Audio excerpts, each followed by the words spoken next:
Good morning. How the devil are you doing this fine day? Me, more grateful that today is Friday than you could possibly imagine. Sat on my desk is a flask full of coffee, and as soon as the news part of today's show is over, I intend to pour myself a large cup in readiness for the Big Brew after party that will be taking place immediately after today's show. So, with my caffeine levels worryingly low, let's roll that intro.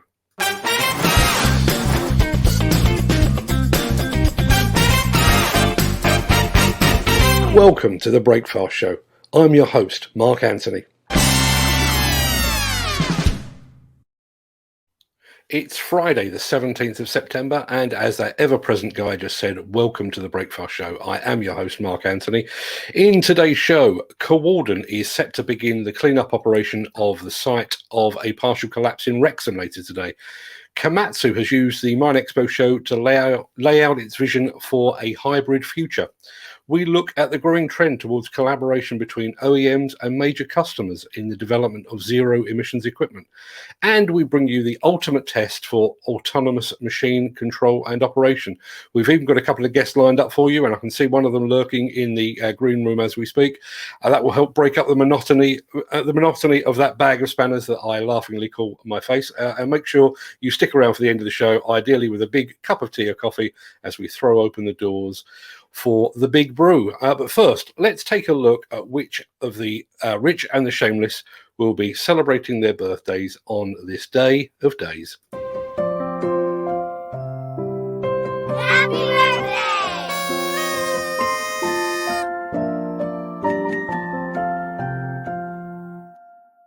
It's many happy returns to the original country singer Hank Williams and to racing driver Sterling Moss, to Planet of the Apes actor Roddy McDowall, and to the Graduate actress Anne Bancroft. Also a happy heavenly birthday to Prodigy frontman and Twisted Fast after Keith Flint. I saw the Prodigy at Glastonbury some years ago. Loudest thing I've ever heard. Many happy returns to them, one and all.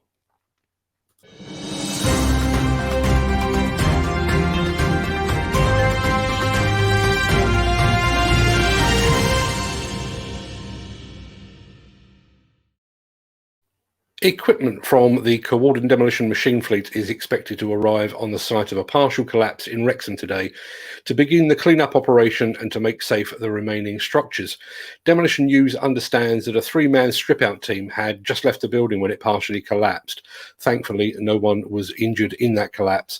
The strip-out gang was not directly employed by Cowalden, which is acting as the demolition contractor on the project. Demolition News further understands that at least two of the three men were not CCDO qualified. It's my understanding that William Crooks, the current president of the National Federation of Demolition Contractors and the main man at Cowalden, is working with the main contractor, the local authority, and the health and safety executive to establish the precise cause of the unplanned collapse. Just a small aside here, you might recall AR Demolition's Richard Dolman, the current president of the Institute of Demolition Engineers, shared with me details of an incident in which one of his company's excavators fell into an unseen void not so long ago. And a few weeks back, KDC contractors Martin O'Donnell shared with us details of a similar incident on one of his company's sites. And now William Crooks has said that he plans to share the findings of the ongoing investigation into the Wrexham collapse as well, making those public. Are we finally seeing the dawning of a new era of transparency in which demolition firms are as willing to share their lows as they are their highs? I sincerely hope so. The Miller GT series heralds a new era of unrivaled power and cutting-edge intelligent coupler technology, increasing job site safety, machine versatility, and productivity. It's the added versatility that you need at the value you can afford. To find out more, visit millergroundbreaking.com. So here's how things used to work in the development of new construction equipment. Manufacturers would listen to feedback from customers and they would cherry pick the bits that they wanted to hear. They would then pass that information on to the boffins in the R&D department. They, in turn, would cherry-pick the bits of information that floated their individual boats, and then a year or two later, a shiny new machine would emerge from deep within the bowels of a factory. It might contain one or two nods towards the customer feedback, but the sweeping lines and lower cost of manufacture would have been spawned by the ceaseless minds of an engineering team. As I said, that's how things used to work. Today, however, all of that is changing. At least it is in the supply of equipment to the extractive industry, so mining and quarrying. A few months ago, we brought you the news that Caterpillar was collaborating with Canadian mining company Nouveau Monde on the development of zero-emission equipment. Then, at the Minexpo exhibition in Las Vegas this week, Caterpillar completed... go back one. Then came the announcement, that Caterpillar had also climbed into bed with mining giant BHP to develop and deploy zero-emissions trucks with them. Then, at the Minexpo exhibition in Las Vegas this week, Caterpillar completed the hat-trick, signing a memorandum of understanding with Rio Tinto, once again, for the development of zero-emissions autonomous haul trucks for use at one of Rio Tinto's Western Australian mining operations. And not to be outdone, the good folks at Volvo Construction Equipment have now announced that they are to collaborate with Cemex to develop a zero-emissions fleet of trucks and mobile equipment as part of Cemex's Future in Action initiative. To discuss this apparent trend in manufacturer-customer collaboration is my construction collective colleague, Mandela, that was a mouthful. It's the fine gentleman that is Peter Haddock, who hopefully is popping onto the screen as we speak. Morning, Peter. Good morning, Mark. How are you doing today? Fantastic Friday. Absolutely. Just to let everyone know, Peter worked very closely with the good folks at Caterpillar for around 15 years. And he's actually recorded a podcast with the team at Nouveau Monde to look at their partnership with the Mighty Cat. So, Peter, why are these collaborations actually happening? Well, let's look at the market at the moment, Mark. So electric is taking off, not just in our industry, but electric cars and everything like that. We're moving to a zero carbon future, particularly in the sort of developing countries.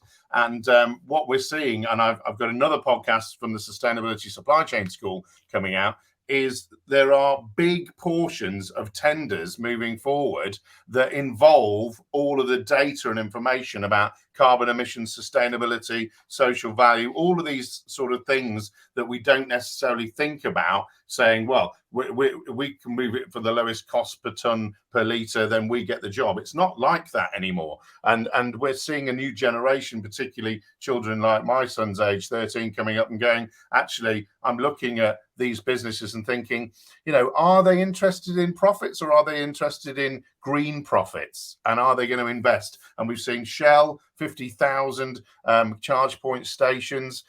We've seen people investing billions in gigafactories, and everybody's shouting at Elon Musk to say, come here and build your next complete electric factory. So we are in a changed world now, but what people need to realize is that change is only made possible if we have the things that we need to take us there. So we need to do mining, and we need the rare earth metals, and we need graphite, with Nouveau Monde graphite, for example, is a great example of that. But we need what we're all calling a circular economy. So that is the critical thing, Mark, I think, and why we're all seeing this explosion now. So why is this being, why are we seeing this specific collaboration specifically in mining and quarrying? Well, because they're huge users of energy, Mark. So these companies, are running massive trucks that obviously are currently working on diesel. And so, their pressure from their shareholders is immense for them to actually come up with alternative fuel solutions and alternative extraction solutions as well. And I think that's why we're seeing this focus. But also, don't forget that, we haven't been investigating electric power for large machines that much. It's only in the last few years. And when you're talking about re-engineering the biggest trucks and the biggest excavators and extraction machines in the world, well, it does take a large cycle time to deliver that and make those changes. And it costs a lot of money. So, people that are looking to develop these things need to know there's a market, and they actually need to know what the market wants. And that's why collaboration's there, isn't it? Yeah, I totally agree. One of the things that strikes me is there have been opportunities for collaboration in the past. If you think about, the drive for safety, you've already mentioned the drive to, or the driving down of cost per ton.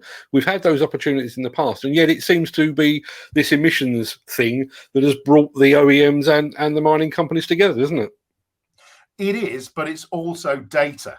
And it's the fact that we now can see data from machines. We can see the data of the health of the machine. We can see payload data. We can see data that is extracted to create 3D models and to design mines and design extraction processes differently. So we are now data rich. So all of a sudden, with all this data that's coming from machines, the machines are talking to us. And even, Mark, some of these mining machines are now becoming the mining surveyors, because they've got cameras all over them and they're surveying the mine on a daily, hourly basis, so that they can show you as mined rather than as built in construction information. So information is critical when it comes to how this all works and how this all plays. And by having that information and that data and how much it takes to extract certain materials and how to do it, then we actually say, well, look, this is the energy we use. These are the shift patterns we need. Here is the way in which we need this new alternative fuel drive to work for us. And don't forget, we're talking about alternative fuels, electric in this case, but electric is a stepping stone to hydrogen. And, that's why the Nouveau Monde Graphite piece that I'm doing there is so insightful, because guess what? If you need electric to charge a battery, Mark, it's no good running a diesel generator to charge the battery. That's not efficient. So what's brilliant about Nouveau Monde Graphite is they have worked with and they're in Canada, and they've worked with a hydropower provider to actually guarantee the power and the infrastructure, the huge cables that you need to come into their site. And it's not a massive, massive mine. It's a specific size mine.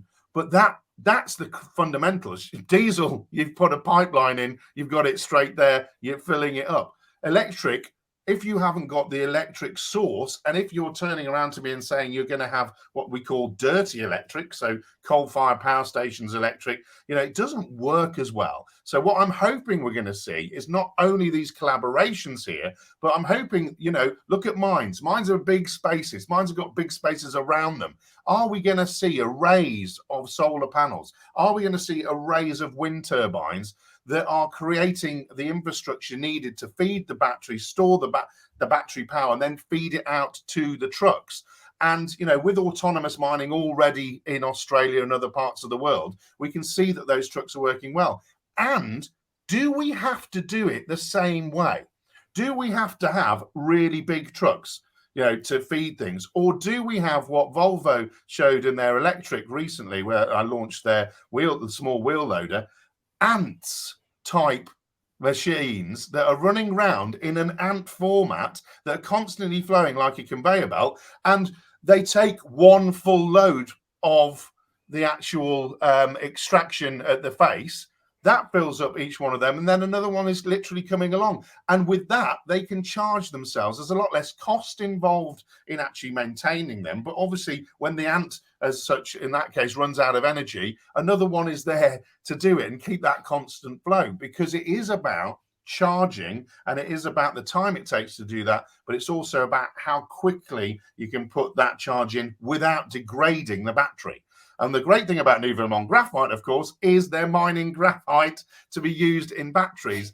And already in my podcast, they're saying we are going to be a baseline for Caterpillar to try everything. We want to be a test bed. We want to do this for the industry. Because why? Because they want to be leaders, but also they're obviously providing the assets that people need to put in their battery. They've got a circular economy going right there. But they're not going to stop there, because they've said, well, if we've got the power coming in from hydro, which is a green power, we can make green hydrogen in the future as Caterpillar develops that next phase. And so that business is going to transform the globe in the attitude that it's got towards helping Caterpillar develop things, test things, use data, and use mine management, so the MineStar systems and technology that they've got. So it's really exciting, Mark. I realise you're not actually a spokesperson for any of the manufacturers, but all of the circumstances that you've just described there, so the availability of data, the need to reduce emissions, all of that exists in other areas. And I'm thinking here specifically about demolition. Do you think we will see a day where the likes of the Caterpillars and the Komatsus and the Volvos of this world are sitting down with demolition contractors and saying, okay, let's devise the zero emissions demolition of the future? Well, one thing, Mark, I know for sure this is going to happen, because I talk about demolition to demolition now. So fundamentally, if we are knocking down a building now, we should have the 3D scanning technology from the likes of Leica Geosystems to scan that building and to scan that thing, whether it's what structure, say, to see how the best way is to take that down in the first place. That 3D scan takes it down. We then obviously do all the groundworks. We 3D machine control, and we've scanned that so we know exactly where all the pinch points are. So when that building comes down and when we build all the earthworks and everything, all that's modeled to within millimeters. Then we put all that stuff in. Then we build something. Then that comes to the end of its useful life. But we know where everything is underground. We know where all the assets are that we put into that building. So where the steel is, where the cabling is, where the concrete is, etc. And we've hopefully built that in a more sustainable and demolitionable, if that's a word, sense. And therefore, we are able to map the building and of the future to be demolished in the future and to be 100% reclaimed and either used on the site or put elsewhere. So we have that data is going to give us that end-to-end demolition to demolition. And we're going to say to the architects and the engineers that design the next structure on that site, here is all of the bits at the bottom of the ground that you need to plug into. So you need to design your building that links into these utilities that already exist. So we're not digging up again, and we're not doing that. So, and of course, that all works with maintenance as well of a structure when we know where everything is, because it's modeled, because we've got the data. Peter, I really appreciate your insight. I know you must be absolutely exhausted, because for those of you that don't know, Peter was at the Let's Recycle show earlier this week, and he's produced, get this, a staggering 10 video interviews in a single day. I produce 5 shows in a week, and I think I'm the BBC. So that is an astonishing level of output.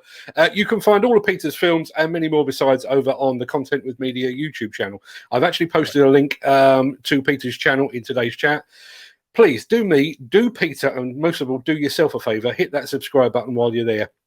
So final thing, Peter, before I let you go back to sleep, probably, where will viewers be able to find your Nouveau Monde podcast? Right, so it's going out next week, Mark, and Nouveau Monde podcast will be where all my other podcasts are, and that's a Content with Media podcast. If you type in Content with Media podcast, you'll find that that's on Apple, it's on Spotify, it's on Anchor, and there's about 10 other podcast channels. So if you've got a favorite podcast channel, type in Content with Media podcast. You'll find it there with, Mark, about 48 now other podcasts, and we're doing a special one which I'm recording with you later on this afternoon.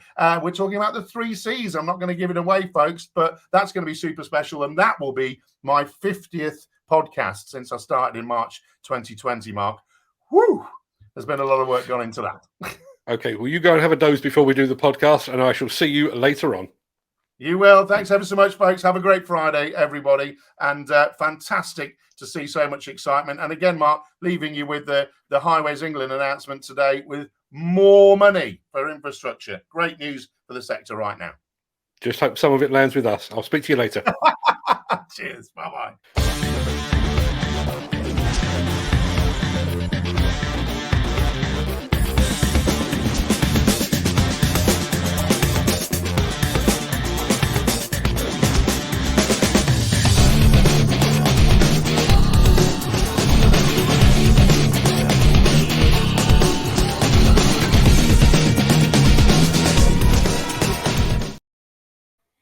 Now, there's no suggestion that this was done in collaboration or partnership with anyone, but during this week's Mine Expo show in Las Vegas, equipment giant Komatsu gave the mining world a glimpse of a hybridized future. Take a look at this.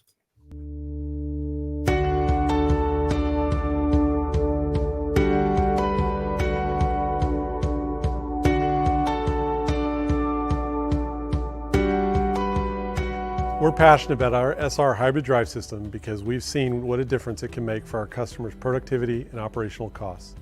Our company pioneered off-highway electric drive technology back in the 1920s and has continued to develop it for nearly 100 years. We've taken those decades of experience and put it all together to bring you the P&H Generation 3 series of hybrid wheel loaders, designed to dig better and cycle faster than anything else out there today.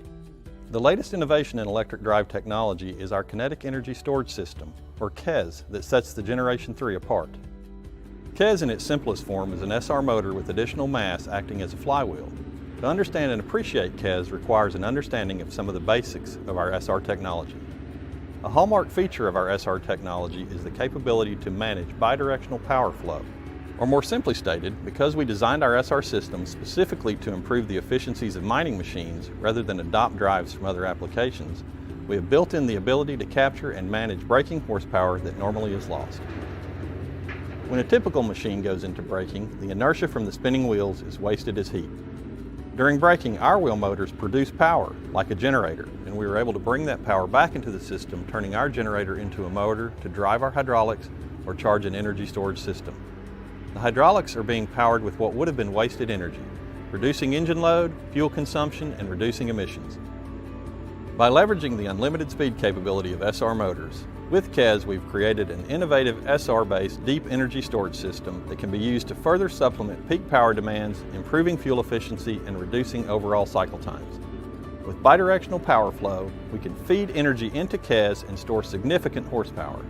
Our control system then lets us meter that available horsepower to supplement the engine, accelerate faster, and reduce overall cycle time. Let's take a look at this in action. If you put a Generation 2 L1350 next to a Generation 3 and watch them operate, it's clear how much of an upgrade we've made. Both machines have a 1650 horsepower diesel engine. The KES in the Generation 3 machine, charged from braking events, can store up to an additional 10,000 horsepower seconds. This stored energy is used to assist the engine in powering the hydraulics and drive system to achieve a 15% reduction in cycle time. Our goal is to give customers every advantage they need to get their work done in a safer, faster, and more productive way. It took a lot to make this goal a reality.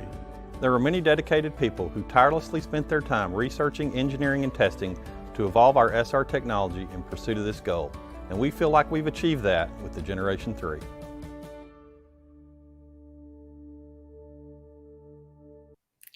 You know, it's funny. We tend to view electric-powered equipment as newfangled and very much of today. But Komatsu have been doing this stuff for almost a century. We'll be sticking with all things Mine Expo right after this. Sorry to interrupt the guy with the funny glasses, but if you're enjoying this video, please hit the like button as it helps our channel. Or, better still, share this video with a friend or a colleague. Thank you. Right, back to Beardy.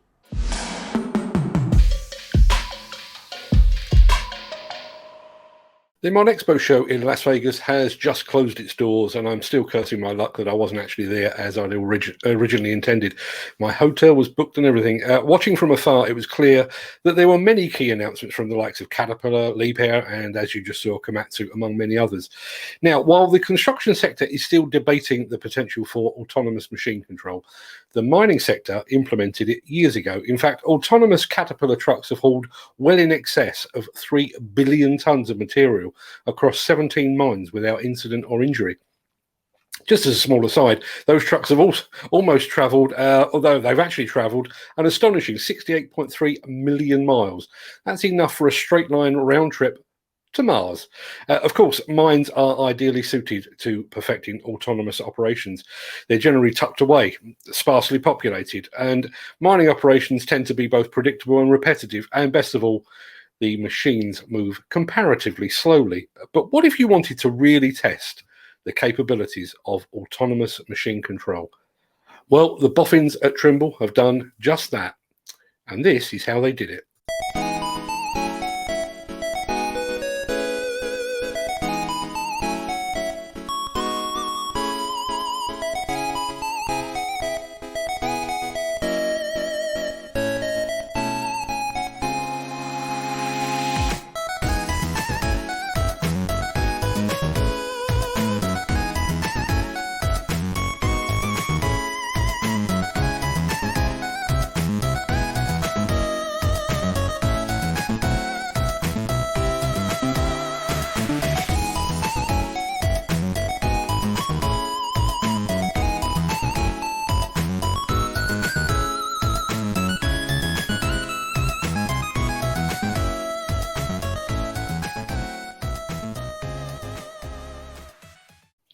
I'm not a motorsport fan, but I have to be honest, I found that way more interesting and much less annoying than Lewis Hamilton. That actually wraps up the main part of this morning's show.